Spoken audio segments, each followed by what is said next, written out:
దేవుడు మిమ్మల్ని అందరిని ఆశీర్వదించాడు, చక్కగా దేవుని సన్నిధిలో నిలబెట్టాడు. సంతోషముతో 2025వ సంవత్సరంలోనికి దేవుని యొక్క కృపలో ప్రతి ఒక్కరూ మరి ఉండాలని కోరుకుంటున్నాను. ఈ సంవత్సరం అంతా ఎంతో కష్టమైన, నష్టమైన, ఎన్నో శ్రమలు, వేదనలు, అనారోగ్యాలు, ఆర్థిక ఇబ్బందులు అన్నీ వచ్చాయి. వాటికంటే ప్రాముఖ్యంగా దేవుని సన్నిధిలో కూడా మనం ఎక్కువే ఉన్నాం. దేవుని వాక్యంతో నింపబడ్డాం, కొత్తగా నేర్చుకున్నాము, ఆత్మీయంగా స్థిరపరచబడ్డాము. 2025వ సంవత్సరము ఇదే ఆత్మీయతతో ఆత్మీయంగా స్థిరపరచడానికి అనేక గొప్ప వాక్యాల ద్వారా దేవుడు మనల్ని నిలబెడుతూ ఈ సంవత్సరం ఏదైతే కష్టాలు, నష్టాలు, వేదనలు చూసామో ఇక మీదట అంటే రాబో సంవత్సరంలో అవి రాకుండా మంచిగా నడవాలని ప్రతి ఒక్కరూ మీ ప్రార్థనలో ఈ విషయాలన్నింటినీ జ్ఞాపకం చేసుకోండి. ఈ సమయం అందైతే మరి ప్రాముఖ్యమైనటువంటి దేవుని వాక్యమును మనం నేర్చుకుందాము. ఈ సమయంలో ప్రాముఖ్యంగా దేవుని వాక్యమును మనం నేర్చుకుందాము. మార్కు సువార్త 16వ అధ్యాయము 15వ వచనంలో ఒక మాట రాయబడి ఉంది. మార్కు సువార్త 16వ అధ్యాయము 15వ వచనంలో ఒక మాట రాయబడింది. ఆ మాట ఏంటంటే, నన్ను చూడండి దయచేసి, నేను చెప్తున్నాను కదా, నన్ను చూడండి. రాంబాబు గారు మీరు రిఫరెన్స్ త్వరగా తీస్తూ ఉండండి. నరేష్ గారు, రాంబాబు గారు, శ్రీను గారు రిఫరెన్స్ త్వరగా తీస్తూ. మార్కు సువార్త 16వ అధ్యాయం 15వ వచనంలో ఏం రాయబడిందంటే, మీరు మనుషులు ఎదుట నీతిమంతులని అనిపించుకుని వారు గాని అదేనా 16-15 మరియు మీరు సర్వలోకమునకు వెళ్ళి సర్వ సృష్టికి సువార్తను ప్రకటించుడి. ఇది జాగ్రత్తగా వినండి. నమ్మి బాప్తిసం పొందినవాడు రక్షింపబడును, నమ్మని వానికి శిక్ష విధింపబడును. ఇంకా బాప్తిసం తీసుకొని వాళ్ళు ఉన్నారా? ఎంతమంది ఉన్నారు? చేతులు ఎత్తండి, పర్లేదు. దేవుని సన్నిధిలో ఉన్నాం కదా, వెరీ గుడ్. దేవుడు మీకే చెప్తున్నాడు, నమ్మి బాప్తిసం తీసుకునివాడు రక్షింపబడును, నమ్మని వానికి శిక్ష విధింపబడును. ఈ విషయమై జాగ్రత్తగా ప్రతి ఒక్కరూ ఆలోచన చేయాలి. అమ్మ ముందు జరగండి, ప్లేస్ ఉన్నప్పుడు కొంచెం ముందు జరగండి, వెనకాల వాళ్ళకి ఇబ్బంది. జరుగురా తల్లి. నమ్మి బాప్తిసం పొందినవాడు రక్షింపబడును, నమ్మని వానికి శిక్ష విధింపబడును. ఈ విషయాన్ని మనం ఈ వచనాన్ని జాగ్రత్తగా ఆలోచించినప్పుడు, నమ్మి బాప్తిసం పొందినవాడు రక్షింపబడును అని అంటే దాని అర్థం ఏంటి? దేవుడు తన యొక్క రాజ్యమును ఇస్తున్నాడు. రాజ్యం అంటే పరలోక రాజ్యం, నిత్య జీవమును దేవుడు అనుగ్రహిస్తున్నాడు. అర్థమవుతుంది కదా? బాప్తిసం పొందిన వానికి ఏమొస్తుంది? పరలోక రాజ్యం అంటే నిత్య జీవం దేవుడు ఇస్తున్నాడు, దేవుని రాజ్యాన్ని ఇస్తున్నాడు. నేను మాట్లాడుతున్నప్పుడు నాకు మరలా సమాధానం చెప్పండి దయచేసి, ఓకేనా? నమ్మి బాప్తిసం తీసుకున్నవాడు రక్షింపబడును అంటే దాని అర్థము దేవుడు తన యొక్క రాజ్యమును, పరలోక రాజ్యాన్ని ఇస్తున్నాడు. అలాగే నమ్మని వానికి శిక్ష విధింపబడును అంటే ఏంటి దాని అర్థం? నమ్మని వాడు ఎక్కడికి వెళ్తున్నాడు? నరకానికి వెళ్తున్నాడు. నమ్మిన వాడు దేవుని రాజ్యానికి వెళ్తున్నాడు, నమ్మని వాడు నరకానికి వెళ్తున్నాడు. ఈ మాట మనం సువార్తగా ప్రకటిస్తున్నాం. ఏమని ప్రకటిస్తున్నాం? క్రీస్తు ప్రభువారిని నమ్ముకుంటే పరలోక రాజ్యమును నువ్వు సంపాదించుకుంటావు, నమ్ముకొనకపోతే నిత్య నరకానికి పాత్రుడు అవుతావు. అర్థమవుతుంది కదా? అని క్రీస్తు ప్రభువారిని మనం ప్రకటిస్తున్నప్పుడు అనేక మంది తెలియనటువంటి వారు ఏం ఆలోచన చేస్తున్నారు? ఈ రెండు మాటలు ఆలోచన చేస్తున్నారు. క్రీస్తు ప్రభువారిని నమ్ముకుంటే పరలోక రాజ్యం, నమ్ముకోకపోతే నరకమా అంటున్నారు. ఈ రెండు వచనాల్లో వారు ప్రధానంగా దేని గురించి మాట్లాడుతున్నారు అంటే, నమ్ముకోకపోతే నరకమా అంటే ఆయన నమ్ముకోకపోతే నరకానికి వేసేస్తాడా, నమ్మితే పరలోక రాజ్యం ఇస్తాడన్న దాన్ని వదిలిపెట్టేస్తున్నారు. దాని గురించి మాట్లాడట్లా, ఆ ఆశతో మాట్లాడట్లా. కానీ వారు దేని గురించి ఆలోచన చేస్తున్నారు? నమ్మకపోతే తీసుకెళ్ళి నరకానికి వేస్తాడా అన్న ఆలోచన బలంగా వారు నమ్ముకొని క్రీస్తు ప్రభువారి మీద వ్యతిరేకంగా ఆలోచన చేసుకుంటూ ఆయనను ఆరాధించే వారి మీద కూడా వ్యతిరేకంగా ఆలోచన చేసుకుంటున్నారు. చూడండి, మనకి క్రీస్తు ప్రభు వారు 2 మాటలు చెప్తున్నాడు. నమ్ముకుంటే దేవుని రాజ్యాన్ని ఇస్తానంటున్నాడు. కాబట్టి మనం ఆలోచించాల్సింది ఈ విషయమే. క్రీస్తు ప్రభు వారిని నమ్ముకోవటం వల్ల దేవుని రాజ్యం వస్తుంది. కాబట్టి ప్రతి ఒక్కరి ఆలోచన ఈ మొదటి వచనం మీదే ఉండాలి. కానీ మన దురదృష్టం శాతం 2వ వచనం మీదకి వెళ్ళిపోతుంది ఆలోచన. నమ్ముకోకపోతే నరకానికి వేస్తాడా? ఈ రీతిగా అనేక మంది ఆలోచన చేస్తున్నారు. సో దాన్ని బట్టి క్రీస్తు ప్రభువారు వ్యతిరేకం అవుతున్నారు. క్రీస్తు ప్రభువారిని ఆరాధించేవారు కూడా వ్యతిరేకం అవుతున్నారు. చాలామంది చెప్తూనే ఉంటారు, మనకు చాలామంది మాట్లాడుతూనే ఉంటారు, ఆయన నమ్ముకోకపోతే నరకానికి వేస్తాడంట. ఇదేంటండి, ఇదేం దేవుడు అండి అంటారా లేదా? విన్నారా ఎప్పుడన్నా? అన్నారు, చాలామంది అన్నారు. ఆలోచన చేయండి. ఇంకా వాళ్ళు ముందుకు వెళ్ళి ఎంత పాపమునైనా క్షమిస్తాడా? ఎంత ఘోరమైన పాపమునైనా క్షమిస్తాడా? ఎంత పాపినైనా సరే క్షమిస్తాడా అని ప్రశ్నిస్తున్నారు. చూడండి, ఇటువంటి వాక్యమును గురించి మనం మాట్లాడుకోబోతున్నాము. ఇటువంటి వాక్యమును నేర్చుకోబోతున్నాం. జాగ్రత్తగా పరిశీలించండి. ఇటువంటి వాక్యమును నేర్చుకోబోతున్నాం. అపోస్తుల కార్యములు 3వ అధ్యాయం 20వ వచనం. అపోస్తుల కార్యములు 3వ అధ్యాయం 20వ వచనం. మీ కొరకు నియమించిన క్రీస్తు యేసును ఆయన పంపునట్లును. చాలమ్మా, ఎంత చక్కగా మాట్లాడుతున్నారు చూడండి. మీ కొరకు నియమించిన క్రీస్తు యేసును ఆయన పంపునట్లు మీ పాపములు తుడిచివేయును. క్రీస్తు ప్రభువారిని ఎవరి కొరకు పంపించారు? క్రీస్తు ప్రభువారిని ఎవరి కొరకు పంపించారు? మీరు చాలామంది ఎట్లా ఉంటారు అంటే, పరిశుద్ధ గ్రంథంలో అబద్ధ బోధకులు ఎట్లా ఉన్నారు, అబద్ధ ప్రవక్తలు ఎట్లా ఉన్నారు, ఈరోజు కాలంలో సంఘాల్లో అబద్ధ క్రైస్తవులు కూడా ఉంటున్నారు. అబద్ధ క్రైస్తవులు, నామకార్థపు క్రైస్తవులు, ఇష్టానుసారంగా బ్రతికే అంటే క్రీస్తు పేరును పిలుచుకుంటూనే వారి పని వారిదే. మందిరానికి వచ్చి వాక్యం వినరు, వారి ఇష్టం వారిది, ఇష్టానుసారంగా ఉంటారు. వాక్యమును అర్థం చేసుకోవడానికి ప్రయత్నం చేయట్లా, వాక్యము వినటానికి ప్రయత్నం చేయట్లా. వారి ఆలోచన తలంపు ఇష్టానుసారంగా ఉంటుంది. ఎటో ఆలోచన చేస్తున్నారు. దృష్టి పెట్టండి. దేవుని గురించి మాట్లాడుతున్నప్పుడు దృష్టి పెట్టండి. కనీసం నువ్వు ధరించుకునే బట్టలు కూడా నీకు సంబంధించినవి కాదు. ఎవరో తయారు చేస్తే మనం కొనుక్కొని వేసుకునేది. నువ్వు సంపాదించుకునే నోట్లు కూడా నువ్వు తయారు చేసినవి కాదు. ఎవరో తయారు చేస్తే మనం వాడుకున్నది. నీ దగ్గర ఉన్నది, నీకంటూ ఉన్నది ఏది లేదు. నీ దేహం అంతా దేవుడిదే. దేవుడు ఏర్పాటు చేసింది. నీ లోపల ఉండే గుండె ఉందా? పోయిందా? ఉంది. నీ లోపల ఉండే కిడ్నీలు ఉన్నాయా? అమ్ముకున్నారా? ఉన్నాయా? మంచిది. తినేసారా? ఎవరు లేకనే ఉన్నా. ఇవన్నీ నీకు సంబంధం లేదు, కానీ అవి వాటంతట అవి పని చేస్తున్నాయి. అంటే దేవుని యొక్క కార్యం అది, నీకు సంబంధం లేదు. కాబట్టి నీకు సంబంధం లేని విషయాలు వాటి గురించి ఆలోచించుకో. అవన్నీ దేవుడు ఏర్పాటు చేసినవి కనుక దేవుని సంఘంలో ఉన్నప్పుడు దేవుని మాటలేనండి. ఓకేనా? ఇప్పుడు మనం ఏం నేర్చుకుంటున్నాము? కొంతమంది అంటున్నటువంటి మాటలు, క్రీస్తు ప్రభువారిని నమ్ముకుంటే నిత్య నరకానికి వేస్తానంటున్నాడు. వీళ్ళు ఇంకా మాట్లాడుతూ ఎంతటి పాపినైనా క్షమిస్తాడా అని కూడా ప్రశ్నిస్తున్నారు. ఎంతటి పాపినైనా క్షమిస్తాడు, ఎంత ఘోరమైనటువంటి వాడినైనా క్షమిస్తాడా అని ప్రశ్నిస్తున్నారు. మనం దాని గురించి వాక్యానుసారంగానే మాట్లాడుకుందాము. ఇందాక మనం నేర్చుకున్నాము అపోస్తుల కార్యములు 3వ అధ్యాయం 20వ వచనంలో ఏమంటున్నాడు? 3వ అధ్యాయం 20వ వచనంలో, మీ కొరకు నియమించిన క్రీస్తు యేసును. చాలు తల్లి. ఎవరి కొరకు నియమించారు క్రీస్తు ప్రభు వారిని? మన కొరకు. ఇప్పుడు ఇంకా కొంచెం చదవండి.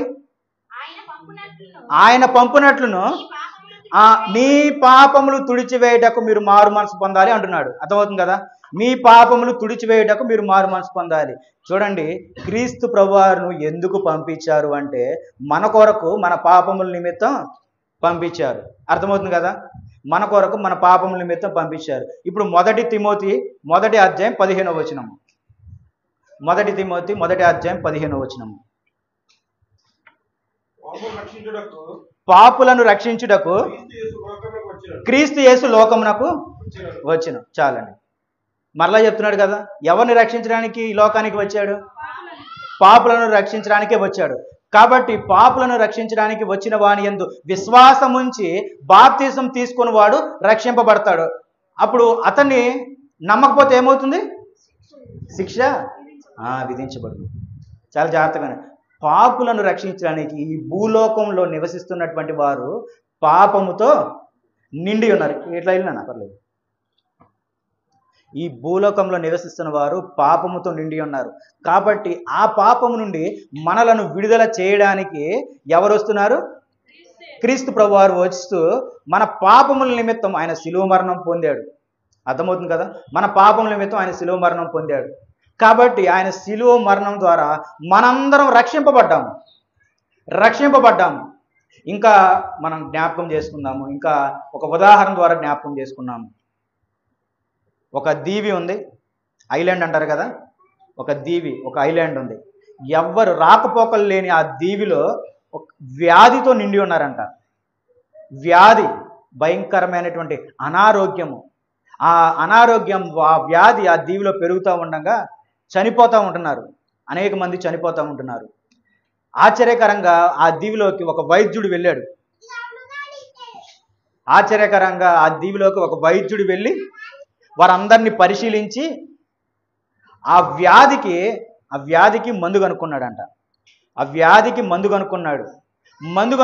మందు కనుక్కొని దాన్ని ప్రకటించాడు. ఏమని ప్రకటించాడు? మీరు వ్యాధితో నిండి ఉన్నారు కాబట్టి మీ వ్యాధికి సంబంధించిన దానికి విడుదల పొందడానికి నేను ఒక మందును కనిపెట్టాను. ఈ మందును తీసుకొని వాడు బ్రతుకుతాడు, తీసుకొని వాడు చనిపోతాడు.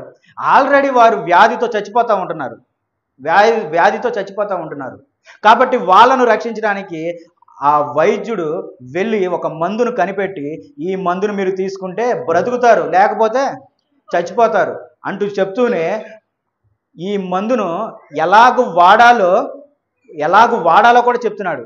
నిరంతరం వాడమని చెప్తూ ఇంకా ఎన్నడూ మీరు ఆ వ్యాధి బారిన పడకుండా ఈ మందును మీరు వాడుతూ ఉండండి అని చెప్తున్నాడు. మీరు జాగ్రత్తగా అర్థమవుతుంది కదా? మరలా చెప్తాను. ఒక దీవి, సరే, ఒక ఊరు ఉంది. ఒక ఊరిలో ఒక వ్యాధి వచ్చింది, భయంకరమైనటువంటి వ్యాధి. ఆ వ్యాధి వల్ల అనేక మంది చనిపోతున్నారు. ఒక గొప్ప వైద్యుడు ఆ ఊరికి వెళ్ళి ఆ వైద్యానికి సంబంధించినటువంటి మందును కనిపెట్టి, ఈ మందును మీరు త్రాగితే మీరందరూ బ్రతుకుతారు, కాబట్టి మీరు వాడండి అని చెప్తున్నాడు. ఇందులో కొంతమంది ఉంటారు, ఆ మందు వాడితేనే మేము బతుకుతామా, లేకపోతే చచ్చిపోతామా అనే వాళ్ళు కూడా ఉన్నారు. ఎవరో అదే ఊరిలో ఉన్నారు. ఇప్పుడు వాళ్ళలో కొంతమంది మంచోళ్ళు ఉండొచ్చు, చెడ్డోళ్ళు ఉండొచ్చు. ఇది మేము తీసుకోను అనే వాళ్ళలో మంచోళ్ళు ఉండొచ్చు, చెడ్డోళ్ళు ఉండొచ్చు. ఇప్పుడు మంచోడైనా చెడ్డోడైనా ఆ మందు తీసుకోకపోతే ఏమవుతాడు? చనిపోతాడు. అర్థమవుతుంది కదా? మంచోడైనా చెడ్డోడైనా ఆ మందు కనుక తీసుకోకపోతే చనిపోతాడు. కాబట్టి ఇప్పుడు ఆ మందు కొంతమంది నమ్మిన వాళ్ళు ఉన్నారు, చక్కగా తీసుకొని ఏమయ్యారు? బ్రతికారు. ఆ మందును తీసుకొని బ్రతికారు. ఇప్పుడు తీసుకొని వాళ్ళ పరిస్థితి ఏంటి? చనిపోవటమే. తీసుకున్న వాళ్ళు బ్రతుకుతారు. ఇప్పుడు ఆ వైద్యుడు కూడా మీరు మంచివారు చెడ్డవారు అని చూశాడా? అందరికీ ఇచ్చేశాడు. అందరికీ ఇస్తున్నానని అంటున్నాడు. నేను అందరికీ ఇస్తున్నాను అంటున్నాడు. మంచివాడు చెడ్డవాడు అని ఆయన చూడట్లా, అందరికీ ఆ మందు ఇస్తున్నాడు. చూడండి, అంటే ఆ వైద్యుడు ఎటువంటి వైద్యుడు చూడండి. భేదం లేదు. ఆ ఊరు వారని, అట్లాంటి వారని, స్త్రీ అని, పురుషులని ఏ భేదం లేదు. అందరూ బ్రతకాలి అని ఆ మందును అందరికీ ఇస్తున్నాడు. ఆయన ఏ భేదం చూపించట్లేదు. కానీ అదే రీతిగా క్రీస్తు ప్రభువారు కూడా మాట్లాడుతున్నటువంటి, నమ్మి బాప్తిసం పొందినవాడు రక్షింపబడును, నమ్మని వానికి శిక్ష విధింపబడును. మనం కూడా ఈ లోకంలో పాపులుగా జీవిస్తున్నటువంటి మనలను ఆయన రక్షించడానికి వచ్చాడు. కాబట్టి మనం ఆయనను నమ్మాలి. ఇప్పుడు మంచోళ్ళు చెడ్డోళ్ళు ఎలాగో ఉన్నారో వారు అజ్ఞానం చేత నమ్మలేకపోతున్నారు. వారికి ఉన్నటువంటి అజ్ఞానంతో నమ్మలేకపోతున్నారు. ఇప్పుడు నమ్మనటువంటి వారికి ఏం కలుగుతుంది? శిక్ష, అంటే నిత్య నరకం. మంచోడైనా చెడ్డోడైనా క్రీస్తు ప్రభువారిని నమ్మకపోతే ఏమవుతుంది? శిక్ష విధింపబడుతుంది. శిక్ష. కాబట్టి ఆలోచన చేయండి. ఇప్పుడు అనేక మంది నమ్మకపోతే ఏమవుతుంది అంటున్నారు?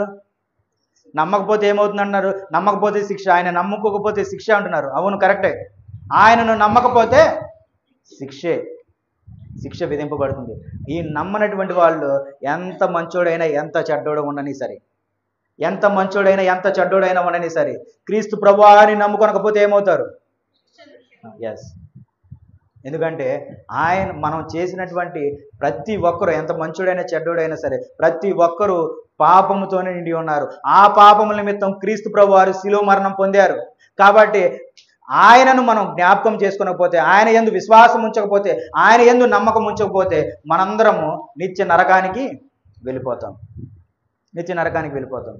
ఇక్కడ ఇంకొక ప్రశ్న మనం మాట్లాడుకున్నటువంటి ప్రశ్న ఏంటంటే, ఎంతటి పాపినైనా క్రీస్తు ప్రభువారు క్షమిస్తాడా అంటే? క్షమిస్తాడా? ఎంతటి పాపినైనా క్షమిస్తాడు అనంలోనే ఇంకొక తెలియని క్రీస్తు ప్రభువారిని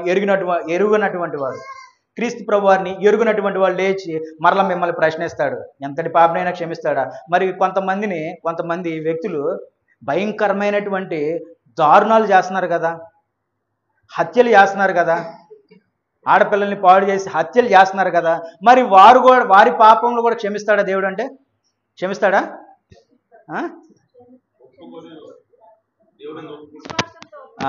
నేను చాలా ముందుకెళ్తున్నారు. ముందు క్షమిస్తాడా క్షమించడా మాట చెప్పండి. Very good. క్షమిస్తాడు. చూడండి ఇప్పుడు ఒక విషయానికి వద్దాం. ఒక స్త్రీని ఒక పురుషుడు చంపివేశాడు అనుకోండి, ఓకేనా? ఇప్పుడు అది టీవీలోకి వచ్చింది.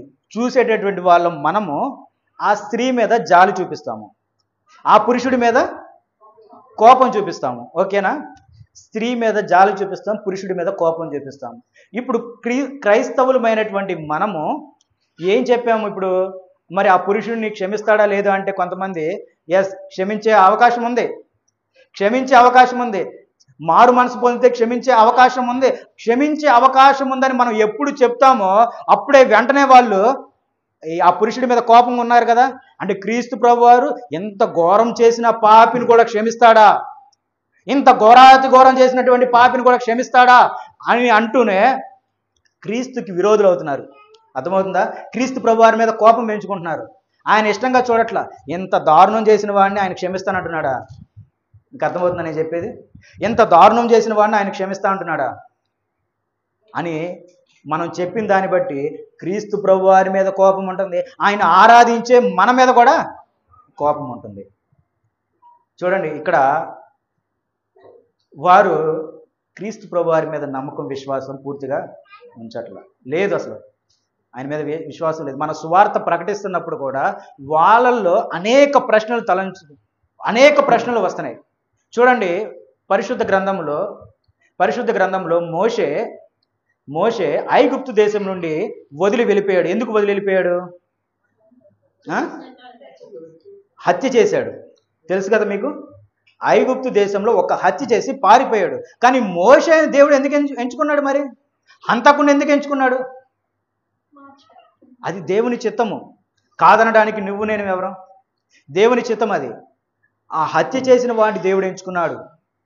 మోషే ఇజ్రాయేలు ప్రజలను ఎంచుకున్నాడు. నా ఇల్లంతటిలో నమ్మకమైనటువంటి వాడిగా నువ్వు మోషే ఉన్నావు అని దేవుడు వాక్యం చెప్తుంది. అంటే మోషే ఆ రీతిగా ఉన్నప్పటికీ దేవుడు క్షమించి తనను నిలబెట్టాడు. అపోస్తుడైన పౌలు గారికి వద్దాం. సౌలుగా ఉన్నప్పుడు తన సంఘాన్ని పాడు చేశాడు, తన సంఘాన్ని హింస పెట్టాడు, బయటికి లాక్కొచ్చి స్త్రీలను కానీ పురుషుల్ని కానీ చంపేసేస్తున్నాడు. స్టెఫను ఎంత గొప్ప దేవుని యొక్క పనిని జరుపుతున్నటువంటి స్టెఫను చావడానికి కూడా ఈ సౌలు కారణం. మరి అటువంటి సౌలా నీవు నన్నేలా హింసిస్తున్నావు అని క్రీస్తు ప్రభువారు మాట్లాడి ఆ సౌలును పౌలుగా మార్చుకున్నాడు. ఇంకా గొప్ప విషయం ఏంటంటే సౌలు ఎంత శ్రమలు పెట్టాడో మారిన తర్వాత అంతకంటే భయంకరమైనటువంటి వేదన పడ్డాడు. ఎవరో? పౌలు గారు. తన సంఘాన్ని ఎంత శిక్షించాడో అంతకంటే గొప్పగా భయంకరమైనటువంటి శోధన పడ్డాడు పౌలు.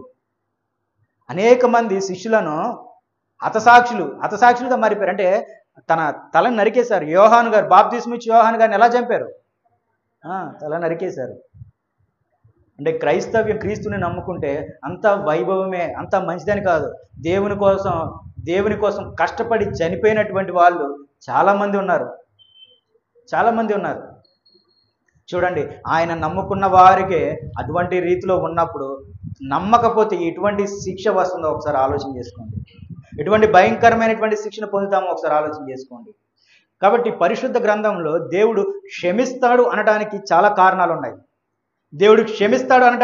కారణాలు ఉన్నాయి. చాలా బలమైనటువంటి కారణాలు ఉన్నాయి.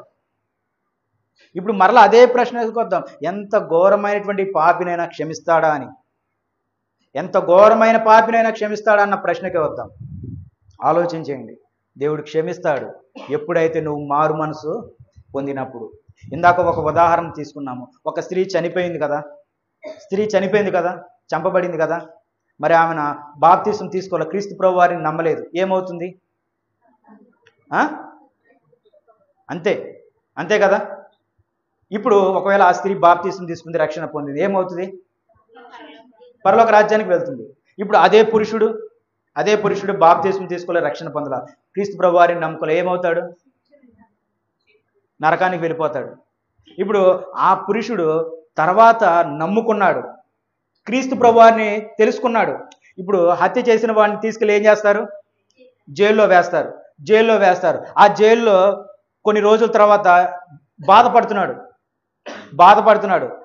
ఆ జైల్లో ఎవరో ఒకళ్ళు వ్యక్తి వచ్చి క్రీస్తు ప్రభు వారిని గురించి బోధించారు. ఆ జైల్లోనే క్రీస్తు ప్రభు వారిని గురించి కొద్ది మాటలు చెప్పారు, మంచిగా మాటలు చెప్పారు. ఆయన ఆ మాటలు ఎందుకు విశ్వాసం ఉంచాడు?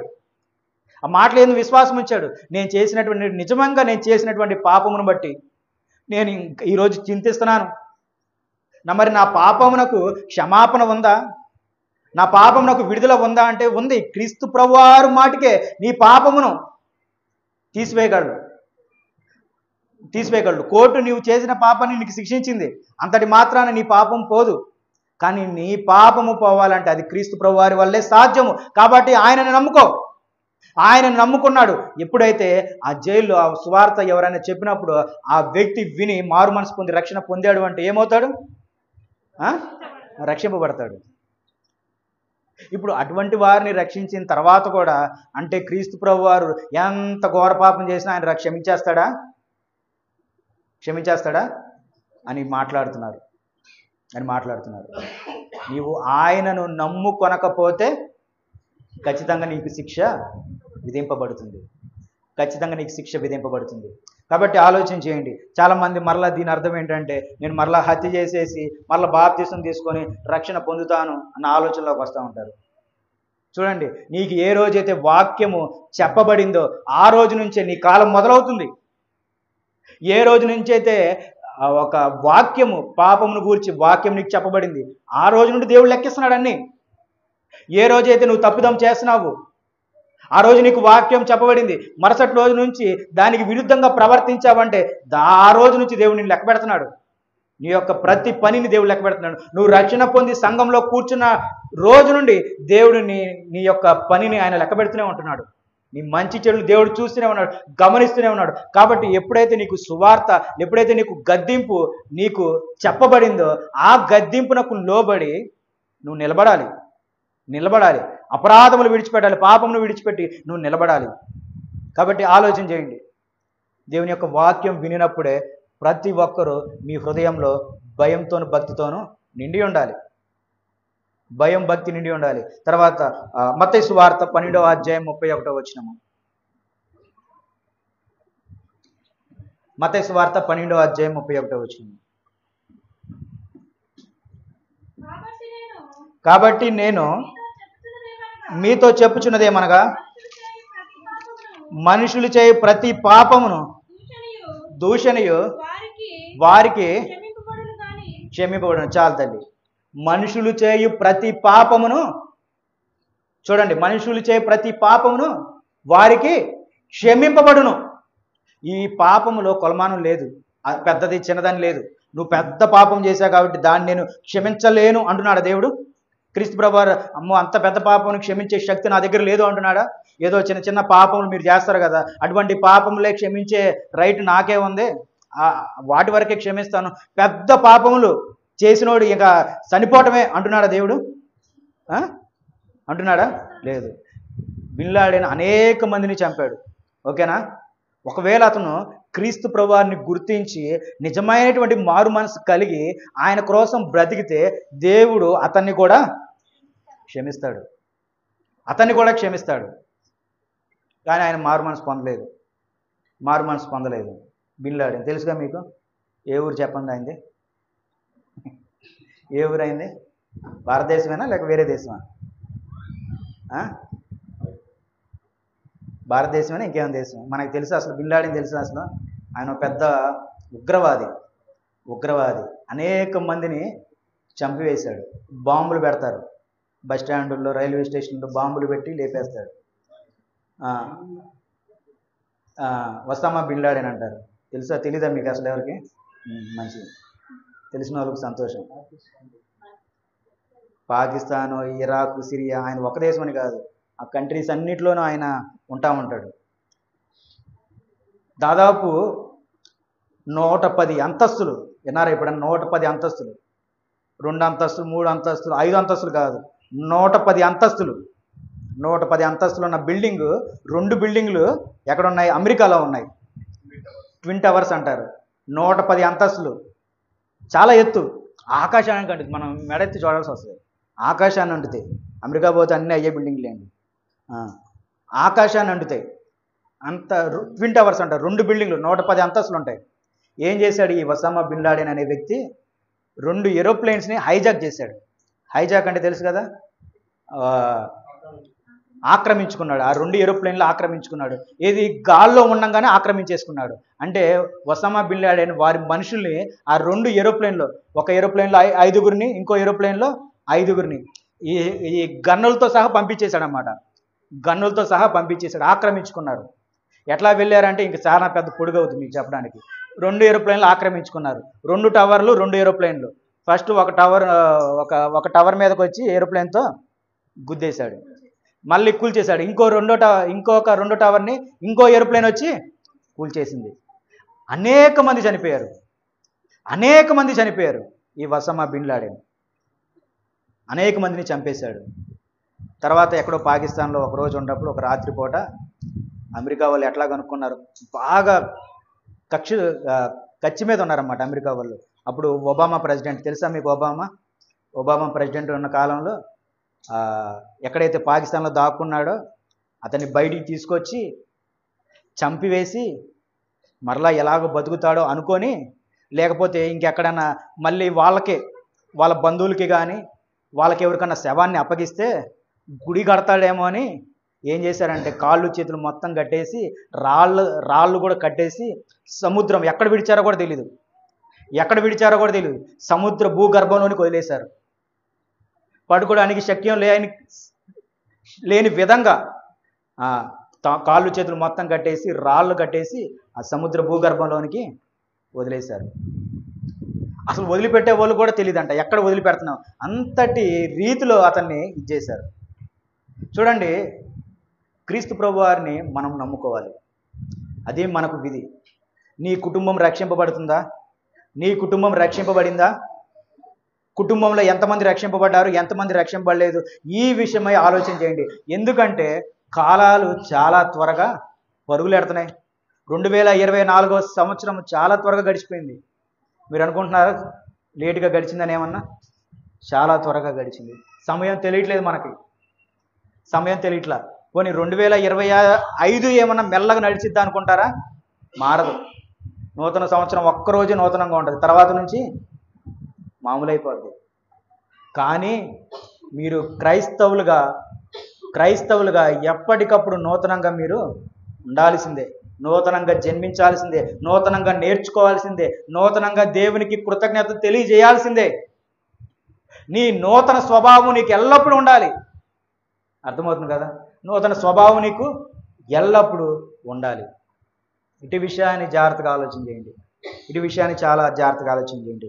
ఇంకా ఇంకా నేర్చుకోవాలి అనుకుంటే, ఇంకా బాగా తెలుసుకోవాలి అనుకుంటే లూకా సువార్త 23వ అధ్యాయము, లూకా సువార్త 23వ అధ్యాయము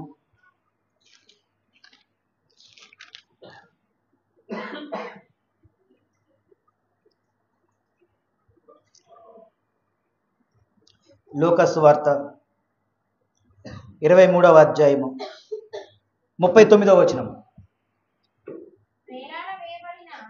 వ్రేలాడ వేయబడిన ఆ నేరస్తులలో ఒకడు ఆయనను దూషించుచు, నీవు క్రీస్తువు కదా, నిన్ను నీవు రక్షించుకొనుము, మమ్మును కూడా రక్షించుమని చెప్పాను. చాలా క్రీస్తు ప్రభు వారిని సిలువేస్తున్నారు కదా, సిలువేస్తున్నారు. ఆయన మధ్యలో సిలువేస్తున్నారు. అటుపక్క ఇటుపక్క ఇద్దరు. ఎవరాళ్ళు? జమీందారుల, గొప్పోళ్ళ, దొంగలు. అటుపక్క ఇటుపక్క ఇద్దరు దొంగలే. అందులో ఒకడు మాట్లాడుతున్నాడు. ఏమని మాట్లాడుతున్నాడు చెప్పండి? నువ్వు దేవుడు అంటున్నావు, గొప్పవాడు అంటున్నావు, మరి నీకు అన్నీ సాధ్యమే కదా, ఎంతో మందిని బ్రతికించావు, చనిపోయిన లాజరును కూడా నువ్వు బ్రతికించావు, మరి అంతా నీ చేతుల్లోనే ఉంది కదా, నిన్ను నువ్వు రక్షించుకొని మమ్మల్ని కూడా రక్షించయ్యా అంటున్నాడు. ఆయన నిన్ను రక్షించుకొని మమ్మల్ని కూడా రక్షించయ్యా అంటున్నాడు. అయితే రెండవ వాడు వానిని గద్దించి, నీవు అదే శిక్షావిధిలో ఉన్నావు గనక దేవునికి భయపడవా? నువ్వు శిక్షావిధిలో ఉన్నావు కాబట్టి దేవునికి భయపడు. మనకైతే ఇది న్యాయమే, మనం చేసిన వాటికి తగిన ఫలము పొందుచున్నాము కానీ ఈయన ఏ తప్పిదమును చేయలేదు. చూడండి ఎంత చక్కగా ఈ కుడివైపున ఉన్నటువంటి వ్యక్తి మాట్లాడుతున్నాడు. అవతల వ్యక్తిని గురించి ఇద్దరు సంభాషణ, అవతల వ్యక్తిని గురించి ఇద్దరు సిలువ మీదే ఉన్నారు. అవతల వ్యక్తి ఏమంటున్నాడు? నువ్వు దేవుని కదా, నిన్ను నువ్వు రక్షించుకొని నన్ను కూడా రక్షించు అంటున్నాడు. అవతల ఉన్నవాడు ఏమంటున్నాడు? నువ్వైతే తప్పు చేసావు, నువ్వు నేను తప్పు చేసావు, మన ఇద్దరికి ఈ శిక్ష కరెక్టే, కానీ ఈయన ఏ పాపమును ఏ దోషమును చేయలేదు, కాబట్టి ఇతనికి ఈ శిక్ష కరెక్ట్ కాదు అని మాట్లాడి, నీ చిత్తమైతే నన్ను కూడా జ్ఞాపకం చేసుకో, ఈ రాజ్యంలో జ్ఞాపకం చేసుకో అంటున్నాడు కుడివైపున ఉన్నటువంటి వ్యక్తి. వెంటనే క్రీస్తు ప్రభు వారు ఏమన్నారు? ఈరోజు నాతో పాటు నీవు కూడా పరదేశులో ఉందువు, పరదేశులో ఉందువని నిశ్చయముగా చెప్పుచున్నాను నేను. చూడండి, ఇతను కూడా ఒక దొంగ, ఇద్దరు ఒక దొంగలు, అటుపక్క ఇటుపక్క దొంగలు. ఇతను నన్ను కూడా జ్ఞాపకం చేసుకుని రాజ్యంలో జ్ఞాపకం చేసుకుంటున్నాడు. ఇతను ఒక దొంగ. ఎంత బైబిల్లో పర్టికులర్గా రాయబడలేదు కానీ దొంగ అంటే హత్యలు చేసి ఉండొచ్చు, డబ్బు కోసం, దొంగతనం బంగారం కోసం హత్య చేసి ఉండొచ్చు, ఇంకా అనేక అలవాట్లు అతనికి తెలిసి ఉండొచ్చు, స్త్రీలను ఇబ్బంది పెట్టడం తెలిసి ఉండొచ్చు, మనుషుల్ని హతమార్చడం అతనికి తెలిసి అన్నీ ఉంటాయి ఈ దొంగకి. క్రీస్తు ప్రభు వారు వెంటనే ఈరోజు నీవు నాతో పాటు పరదేశంలో ఉంటావు అని క్రీస్తు ప్రభు వారు వెంటనే చెప్పాడు. అంతేగాని ఒక న్యాయమూర్తిలాగా పరిశీలించాడా? నువ్వు ఆ రోజు పాపం చేశావు కదా, నువ్వు అప్పుడు పాపం చేసిన వాడికి నువ్వు ఎట్టవత్త పరదేశంలో అన్నాడా? లేదు. ఆయన పాపములన్నీ లెక్కించాడా? లెక్కించలేదు. చూడండి, ఆయన శిలువ మరణం మీద ఉన్నప్పుడు అతను మనస్ఫూర్తిగా పూర్ణ హృదయంతో క్రీస్తు ప్రభు వారి పట్ల నమ్మకం ఉంచాడు. క్రీస్తు ప్రభు వారి పట్ల నమ్మకం ఉంచాడు. ఆయన ఈ సమయమందు రక్షించలేకపోయినా దేవుని రాజ్యంలో అయితే నన్ను జ్ఞాపకం చేసుకుంటున్నాడు. అయ్యా, ఈ సమయమందు నువ్వు రక్షింపపోయినా పర్లేదు. ఇప్పుడు అతను అవతల ఉన్న వ్యక్తి, నిన్ను నువ్వు రక్షించుకొని నన్ను రక్షించు అంటే రక్షణ అంటే బ్రతకడం అంటే సంతోషం. ఇప్పుడు యువతలో ఉన్నవాడు వ్యక్తి, నిజమేనయ్యా వాడు అడుగుతున్నాడు అంటే ఆశ కలగచ్చు కదా, బ్రతకాలన్న ఆశ. క్షణాల్లో చచ్చిపోయేవాడు బ్రతకాలన్న ఆశ ఉంటుంది. నిజమేనయ్యా, ఇదిగో మమ్మల్ని ఇద్దరిని రక్షించు, నువ్వు కూడా నిన్ను నువ్వు బ్రతికించుకొని మమ్మల్ని కూడా రక్షించు అని యువతల వ్యక్తి కూడా చెప్పచ్చు, అవకాశం ఉంది. కానీ ఆయన ఆ సమయమందు మారు మనసు పొందాడు. కాబట్టి దేవుడు అతన్ని ఎంచుకున్నాడు. చూడండి, మనము కూడా అదే రీతిగా ఎన్నో పాపములు చేసి అవతల వ్యక్తిలాగా ఉంటున్నాం, కానీ యువతలో ఉన్న వ్యక్తిలాగా మనం ఉండట్లా. మనకు శ్రమ వచ్చినప్పుడు ఏమంటాం? దేవుడు నాకు ఎందుకు ఎంత ఇచ్చాడని చించుకుంటాం. కానీ కుడివైపున ఉన్నవాడు వ్యక్తి ఏమంటున్నాడు? మనం దొంగతనం చేశాం కాబట్టి మనకి శిక్ష, అంటే మనం దేవునికి విరుద్ధంగా బ్రతికాం కాబట్టే, దేవునిలో సరిగ్గా లేవు కాబట్టే మనకి శ్రమ, మనకి కష్టాలు, మనకి వేదన. కానీ ఏమంటున్నారు, అవతల ఉన్న వ్యక్తిలాగా దేవుడు నా మీద భారం వేశాడు, దేవుడు నా ఎత్తి మీద కొట్టాడు, ఇట్లాంటివి ఆలోచిస్తూ కృంగిపోతూ ఏడుస్తూ భయంకరంగా ఏడుస్తూ జీవిస్తున్నాము. చూడండి ఎంత గొప్ప ధన్యతనిచ్చాడు దేవుడు, ఎంత గొప్ప ధన్యతనిచ్చాడు. ఈరోజు నీవు నాతో కూడా నీవు పరదేశులో ఉంటావు, పరదేశంలో ఉంటావు. కాబట్టి మనము దేవుని రాజ్యానికి వెళ్ళాలి అంటే క్రీస్తు ప్రభువారు ఒక్కడే దారి. అందుకే అన్నాడు, నేనే మార్గము, నేనే జీవము, నేనే సత్యము, నా ద్వారా తప్ప ఎవరు దేవుని రాజ్యమునకు ప్రవేశింపలేరు, దేవుని రాజ్యానికి వెళ్ళలేరు. కాబట్టి ఆయన ద్వారానే వెళ్ళాలి. కాబట్టి నీవు చేసిన పాపం నిమిత్తం మారు మనసు పొంది ఆయన యందు విశ్వాసం ఉంచితేనే కానీ నువ్వు దేవుని రాజ్యమును స్వాతంత్రించుకోలేవు. ఆయన యందు విశ్వాసం లేకుండా, నమ్మకం లేకుండా ఆయన రాజ్యమును స్వాతంత్రించుకుంటావా? లేదు, సాధ్యపడదు. నువ్వు వెళ్ళడానికి నీకు అంత అర్హత లేదు. క్రీస్తు ప్రభువారి మూలంగానే నువ్వు వెళ్తావు. కాబట్టి మరలా చెప్తున్నాను, నమ్మి బాప్తిసం తీసుకుని వాడు రక్షింపబడును, నమ్మని వానికి శిక్ష విధింపబడును. కాబట్టి నమ్మాలి, ప్రతి ఒక్కరూ నమ్మాలి. ఇక్కడున్న ప్రతి ఒక్కరు హృదయానుసారంగా నమ్మాలి. ఇప్పుడు మరలా చెప్తున్నాను, మీరు చేసినటువంటి పాపములను దేవుని సన్నిధిలో ఒప్పుకోండి. దయచేసి 2025వ సంవత్సరంలోనికి అదే పాపంతో, అదే ఆలోచనతో మీరు వెళ్ళొద్దు. నువ్వు ఆరాధించే దేవుడు గొప్పవాడు, నువ్వు నమ్ముకున్న దేవుడు గొప్పవాడు, ఇక్కడ నేను మాట్లాడే వాక్యం చెప్పే దేవుడు గొప్పవాడు. ఆయన నీకు నిత్య జీవాన్ని ఇస్తానంటున్నాడు, దేవుని రాజ్యాన్ని స్వతంత్రించుకోమంటున్నాడు. చూడండి, ఈ నెలలోనే తెలిసిన వారు అనేక మంది చనిపోయారు. పోనీ వాళ్ళు బాగా వృద్ధులై చనిపోయారా అంటే లేదు. వృద్ధులై చనిపోయారంటే లేదు, యవన కాలంలో స్థితిలో చనిపోతున్నారు. మనం అప్పుడప్పుడు చూస్తూ ఉంటాం, పరిటాల కంచెచర్లోనే చూస్తూ ఉంటాం, యవనస్తులు ఫ్లెక్సీలు ఉంటున్నాయి. ఎక్కడ దాకా వెళ్ళట్లే, ఇబ్రహీంపట్నం, పరిటాల కంచెల్లో ఈ మధ్యలోనే చూస్తే యవనస్తులు ఫ్లెక్సీలు ఉంటున్నాయి. నెలకొకటి అని కనబడుతుంది. ఎందుకు చనిపోతున్నారు? ఏ కారణం చేత చనిపోతున్నారు? ఆలోచన చేయండి. అంటే మన ఆయుష్ ఎంత పట్టిది? అది బుడగ వంటిది, నీటి బుడగ వంటిది. టాప్ అని ఊరికి అది చిన్న గాలితే పగిలిపోతుంది. అటువంటి మన ఆయుష్ దేవుడు నీకు పొడిగిస్తున్నాడు. కాబట్టి దేవునికి భయపడు. నీ ముందెప్పుడు దేవుడే ఉండాలి. ఆయనకు లోబడి జీవించాలి, ఆయన యందు భయభక్తులకి జీవించాలి. 2025వ సంవత్సరము 2024లో జరిగిన ప్రతిదీ నువ్వు విడిచిపెట్టాల్సిందే. ఇంకా ఎన్ని రోజులు ఉంది? 2 రోజులు ఉంది. ఇక్కడిదిక్కడే నువ్వు విడిచిపెట్టేయాలి, ఇక్కడిదిక్కడే నువ్వు వదిలిపెట్టేయాలి. ఒక గొప్ప సంవత్సరం దేవుడు నీకు ఇవ్వబోతున్నాడు. ఒక గొప్ప సంవత్సరం దేవుడు నీకు, నీ కుటుంబానికి ఇవ్వబోతున్నాడు. ఒక గొప్ప సంవత్సరం దేవుడు మన సంఘానికి ఇవ్వబోతున్నాడు. ఆశీర్వాదకరమైనటువంటి గొప్ప సంవత్సరం ఇవ్వబోతున్నాడు. నిజానికి సంవత్సరం వస్తుందంటే ఆశీర్వాదాలు, మేళ్ళు దేవుడు ఇస్తాడు, ఇట్లాంటి వాక్యం చెప్పుకుంటాం. మనము ఇక్కడ ఆత్మలను నిలబెట్టడానికి మేము స్వార్థను ప్రకటిస్తున్నాము. ఈ ఆత్మలను నిలబెట్టడంలో వెనకబడింది దేనికంటే ఈ పాపము అనే యొక్క మాట ద్వారా, ఈ పాపం అనే ఒక క్రియల ద్వారా, ఈ కార్యం ద్వారానే మీరు దేవునికి విరుద్ధంగా జీవిస్తూ వెనకబడిపోయి ఉన్నారు. కాబట్టి దాన్ని ప్రకటించడమే మా పని. నిజానికి ఆలోచన వచ్చినప్పుడు అసలు పుట్టినరోజులు, చనిపోయిన వారి గురించి వారి యొక్క కార్యక్రమాలు జరిపించడం ప్రాముఖ్యం కాదు. ఎక్కడికక్కడ సువార్త ప్రకటించడమే ప్రాముఖ్యం. ఈరోజు కునికినిపాడు సువార్త ప్రకటించడానికి వెళ్తున్నాము. అక్కడ మనం అధికారం చేయడానికి కాదు, అక్కడ ఆక్రమించుకోవడానికి కాదు, జనాలను పోగు చేసుకోవడానికి కాదు.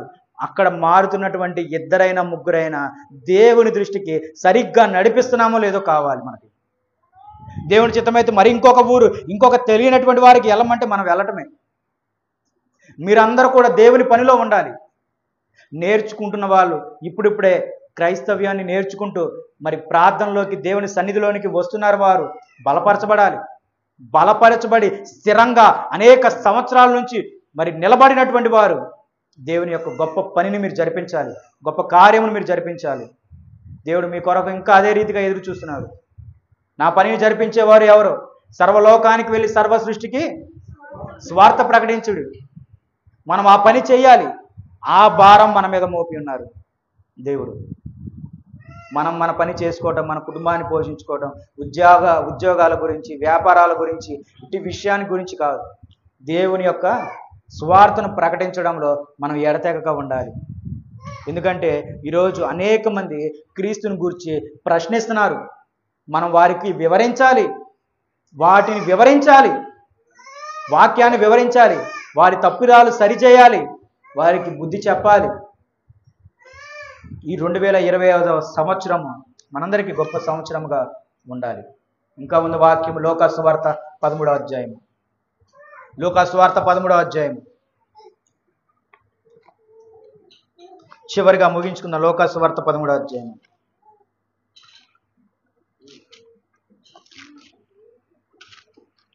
మొదటి నుంచి చదవండి అమ్మ, దయచేసి ప్రతి ఒక్కరు చూడండి నా మాట. చివరి ముగిస్తాను. 13వ అధ్యాయము. పిలాతు గలిలీయులైన కొందరి రక్తము వారి బలులతో కలిపి ఉండెను. ఆ కాలమున అక్కడనున్న కొందరు ఆ సంగతి చాలా. ఇక్కడ ఒకళ్ళు తప్పు చేస్తున్నారని ఇంకొకరు కంప్లైంట్ ఇస్తున్నారంట. మీకు అర్థమయ్యేలాగా చెప్తాను. ఒకళ్ళు తప్పు చేస్తున్నారని ఇంకొకరు కంప్లైంట్ ఇస్తున్నారు. ఇప్పుడు నేనున్నాను, ఓకే, ఇక్కడ ఇంకొక వ్యక్తి ఉన్నాడు, ఇక్కడ ఇంకొక వ్యక్తి ఉన్నాడు. ఈ వ్యక్తి తప్పు చేశాడని ఈ వ్యక్తి చూశాడు, ఈ వ్యక్తి తప్పు చేశాడని ఈ వ్యక్తి చూశాడు. ఈ వ్యక్తి చూసి నా దగ్గరకు వచ్చి అయ్యా ఆ వ్యక్తి తప్పు చేస్తున్నాడు అని చెప్పేసి అంటున్నాడు. అర్థమవుతుంది కదా? అర్థమైందా? నేను ఇక్కడ నిలబడ్డాను, ఇక్కడ ఒక వ్యక్తి, ఇక్కడ ఒక వ్యక్తి ఉన్నారు. ఈ వ్యక్తి ఏదో తప్పు చేశాడు. ఈ వ్యక్తి తప్పు చేస్తుండగా ఇతను చూశాడు. ఇతను చూసి నా దగ్గరకు వచ్చి అయ్యా ఆ వ్యక్తి తప్పు చేస్తున్నాడు అని ఎప్పుడైతే చెప్పారో అప్పుడు నేనేమన్నాను, వారి తప్పుల గురించి మాట్లాడుతున్నావు కదా, కానీ నీ దగ్గర కూడా తప్పు ఉంది. అర్థమవుతుందా? వారి తప్పుల గురించి మాట్లాడుతున్నావు కదా, నీ దగ్గర కూడా తప్పు ఉంది. నీవు ముందు మారు మనసు పొందాలి. అదే ఇక్కడ రాయబడినటువంటి మాట చూడండి. పిలాతు గలిలీయులైన కొందరి రక్తము వారి బలులతో కలిపి ఉండెను. పిలాతు గలిలీయులైన కొందరి రక్తం, పిలాతు అనే ఒక రాజు ఉన్నాడు, గలిలీయుల రక్తము అర్పించే బలులలో కలిపాడంట. అది పాపము. అర్థమవుతుంది కదా? పిలాతు అని రాజు ఉన్నాడు, గలిలీయులని కొంతమంది ఉన్నారు. అది వారు ఎవరంటే వేరు చేయబడినటువంటి వారు వారి యొక్క రక్తం తీసుకొచ్చి బలుల్లో, దేవుడికి ఇచ్చే బలుల్లో కలిపారు. అది పాపమే. అర్థమవుతుంది కదా? అది పాపము. దీన్ని ఆ కాలంలో అక్కడ ఉన్న కొందరు ఆ సంగతి యేసుతో చెప్పగా ఆయన వారితో ఇట్లనెను, ఈ గలిలీయులు హట్టి హింసలు పొందినందున వారు గలిలీయులందరికంటే పాపులని మీరు తలంచుచున్నారా? కారని మీతో చెప్పుచున్నాను. మీరు మారు మనసు పొందని ఎడల మీరందరూ అలాగే నశింతురు. మీరు మారు మనసు పొందని ఎడల మీరందరూ కూడా అలాగే నశింతురు. ఇప్పుడు ఇందాక మనం నేర్చుకున్నాం, ఇక్కడ ఒక వ్యక్తి తప్పు చేశాడు, ఈ వ్యక్తి చూసి నాకు చెప్పాడు. నేను వెంటనే ఏమన్నా, నీవు మారు మనసు పొందని ఎడల నువ్వు కూడా అట్టాగే నశిస్తావు. అయ్యా ఇది ఈ వ్యక్తి తప్పు చేస్తున్నాడని ఈ వ్యక్తి చెప్తున్నాడు. ఈ వ్యక్తి తప్పు చేశాడయ్యా, పాపం చేశాడయ్యా అంటే సరే, ఇప్పుడు ఆ వ్యక్తి నరకానికి వెళ్తాడు అంటున్నావు కదా, ఆ వ్యక్తి నరకానికి వెళ్తున్నావు అంటున్నావు కదా, నీవు మారు మనసు పొందకపోతే నీవు కూడా నరకానికి వెళ్తావు. అర్థమైందా? చూడండి, మనము దేవుడు ఏ వ్యక్తినైనా సరే క్షమిస్తాడు అనడానికి ఇది ఒక ఉదాహరణ. ఇప్పుడు మనం ఏమంటున్నాము, ఆ పురుషుడు పాపం చేశాడు కదా, ఆ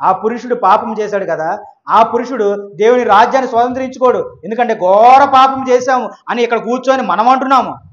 కానీ దేవుడు ఏమంటున్నాడు, ఆ వ్యక్తి గురించి నువ్వు మాట్లాడుతున్నావు కదా, నువ్వు నిజంగా ముందు మారు మనసు పొందకపోతే నువ్వు కూడా వాటితో పాటు వెళ్ళిపోతావు, వారితో పాటు నిన్ను కూడా తీసుకెళ్ళి నేను నరకంలో వేసేస్తా. అర్థమవుతుంది కదా? ఈరోజు మనందరం ఏం చేస్తామంటే ఒకరి మీద ఒకరు సాడీలు చెప్తూ ఉంటాం. ఆవిడ ఎట్ట చేసిందని, ఆయన ఎట్ట చేశాడని, వాళ్ళు ఎట్ట చేశారని. ఎందుకు ఈ పనికి మాలినటువంటి మీకు బుద్ధులు? ఎందుకు ఒకరి మీద ఒకళ్ళు ఇట్లాంటి సాడీలు? క్రీస్తు ప్రభువు వారు మిమ్మల్ని అందరినీ గద్దిస్తున్నాడు, మనందరినీ గద్దిస్తున్నాడు. ఒకళ్ళ గురించి ఒకళ్ళు సాడీలు చెప్పుకోవటం, ఒకళ్ళ గురించి అబద్ధాలు మాట్లాడుకోవటం, మోసకరమైనటువంటి ఆలోచనలు, కుటుంబాన్ని విడగొట్టే ఆలోచనలు, కుటుంబాన్ని చేసే తలంపులు, ఎందుకు ఈ పనికి మాలినటువంటి ఆలోచనలు? దేవుడు మిమ్మల్ని గద్దిస్తున్నాడు. అటువంటివి దయచేసి మీ హృదయంలోనికి రానివ్వద్దు. క్రైస్తవులైనటువంటి మీరు వాటిని విడిచిపెట్టండి. ఆ మోసకరమైనటువంటి మాటలు, ఆ సాడీలు చెప్పే మాటలు మీరు విడిచిపెట్టండి. దేవుడు చూస్తున్నాడు, ప్రతిదీ గమనిస్తున్నాడు. నువ్వు ఒకవేళ ఒకరి మీద కక్షతో వారి మీద నువ్వు నేరం మోపినట్లయితే, అబద్ధం ఆడినట్లయితే దేవుడు వారిని ఆశీర్వదిస్తాడు, కానీ ఆ అబద్ధం చెప్పినటువంటి నిన్నేం చేస్తాడు? శిక్షిస్తాడు. ఇప్పుడు ఆ పాపం చూసిన ఈ వ్యక్తితో డైరెక్ట్గా మాట్లాడుతున్నాడు.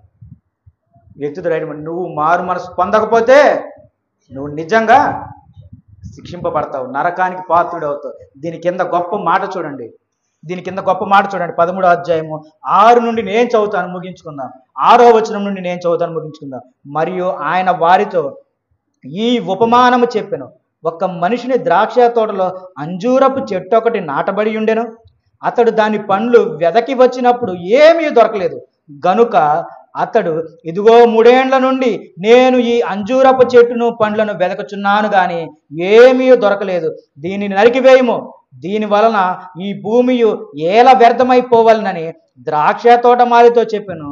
అయితే వాడు, అయ్యా, నేను దాని చుట్టూ త్రవ్వి వెరువు వేయుమటుకు ఈ సంవత్సరం కూడా ఉండనేమో, అది ఫలించని సరి లేని ఎడల నరికించి వేయమని అతనితో చెప్పను. అంటే ఒక అవకాశం ఇస్తున్నాడు దేవుడు. ఏ పాపమును చేసిన వారికైనా అవకాశాన్ని ఇస్తున్నాడు. వాడు జైలుకి వెళ్ళాడు, మారతాడేమో దేవుడు చూస్తున్నాడు. మారు మనసు పొందుతాడేమో దేవుడు చూస్తున్నాడు. పాప క్షమాపణ పొందుతాడేమో దేవుడు చూస్తున్నాడు. ఎంత ఘోర పాపినైనా దేవుడు చూస్తున్నాడు, మారు మనసు పొందుతాడేమో అని.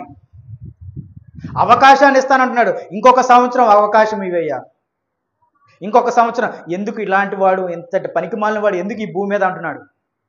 వీడు హత్యలు చేసుకుంటూ పోతున్నాడు, ఎందుకు వీడికి భూమి మీద అవకాశం ఇవ్వటమేనా? ఎందుకు ఇలాంటి వాడికి అవకాశం ఇవ్వాలి? వీడి వల్ల ఈ లోకం నాశనం అయిపోతుంది అంటున్నాడు. కానీ దేవుడు మనిషిని పట్ల చాలా ప్రేమ కలిగి ఉన్నాడు. ఎందుకంటే ఆ మనుషుని కంటే, ఆ ఘోరంగా పాపము చేసిన మనుషుడి కంటే ఘోరమైనటువంటి వాడు అపవాది. ఆ పాపం చేసిన మనుషుని కంటే ఘోరమైనటువంటి వాడు అపవాది. వాడి యొక్క ఆలోచనలు, వాడి యొక్క తలంపుల్లో నుండి పుట్టినటువంటివే ఈ ఘోరాలు, ఈ పాపాలు. కాబట్టి మనం కలిసి వాడిని శిక్షించాలి, కానీ మనుషులను మనం రక్షించుకోవాలి. అందుకే దేవుడు మనుషుడి మీద ఎంతో ప్రేమ చూపిస్తాడు. ఆయన పోలిక చొప్పున, ఆయన నవీన స్వభావం చొప్పున మనుషుని సృజించుకొని పెట్టుకున్నాడు. కాబట్టి వారు నశించుకోవడం ఆయనకు ఇష్టము లేదు, వాళ్ళను కాపాడాలి అనే ఆలోచనతో ఉన్నాడు. కాబట్టి ఎంత భయంకరమైనటువంటి పాపము చేసినప్పటికీ దేవుడు ఏం చేస్తున్నాడు? ఇంకొక సంవత్సరం అవకాశం ఇవ్వంటున్నాడు. అది చిన్న పాపము చేసిన వారికైనా అవకాశం? చెప్పండి. ఆయన పాపమునకు కొలమానం లేదు. పెద్ద పాపము చిన్న పాపం అని లేదు. చూడండి, ఇంకొక అవకాశం ఇస్తున్నాడు. ఈరోజు దేవుడు మనందరికీ ఏమిస్తున్నాడు? నీ బుద్ధిని మార్చుకోమంటున్నాడు. నీ రోత బుద్ధిని మార్చుకోమంటున్నాడు. నీ భయంకరమైనటువంటి చండాలపు బుద్ధిని మార్చుకోమంటున్నాడు. నీ పనికి మాలిన స్వభావమును విడిచిపెట్టమంటున్నాడు. వాటన్నిటిని విడిచిపెట్టి క్షమాపణతో దేవుని సన్నిధికి రా. నూతన సంవత్సరంలో నువ్వు ఎట్లాగ బట్టలు వేసుకున్నావు, ఎట్లాగ ఉన్నావు అని కాదు.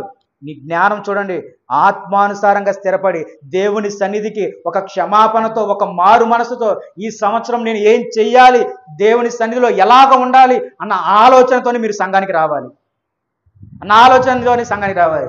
అయ్యగారు ప్రార్థన పెట్టాడు, అక్కడ సంఘంలో ప్రార్థన జరుగుతుంది, ప్రార్థన అయిన తర్వాత భోజనాలు ఉంటాయి, ఏదో ఒకటి తినిపడేద్దాంలే, వచ్చేద్దాంలే అన్న ఆలోచనతో రావద్దు.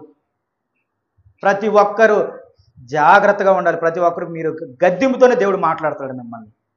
ఎందుకంటే మీ బుద్ధి, మీ ఆలోచన, మీ హృదయాలకు మీకే తెలుసు. వాటిని విడిచిపెట్టరండి. ఇంకా ఎంతకాలం దేవునితో చెప్పించుకుంటావు? హఠాత్తుగా వస్తుంది. నువ్వు చేసిన పాపం బట్టి హఠాత్తుగా వస్తుంది భయంకరమైనటువంటి శిక్ష. తర్వాత ఉపయోగం లేదు, చనిపోతావు. మరలా నిత్యాగ్నిలోనే మరలా వెళ్ళిపోతావు. చూడండి, ఈరోజు అనేక మంది ప్రపంచంలో లోకాన్ని చూసి అంచనా వేయద్దు. నీ చుట్టూ ఉన్నవారు ఏదో ఉందని కదా అనుకోవద్దు.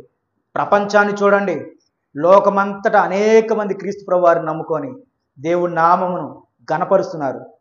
లోకమంతటిని చూడండి, గొప్ప నామమును గణపరుస్తున్నారు. గొప్ప ధన్యత ఈరోజు దేవుడు మీకు కూడా ఇస్తున్నాడు.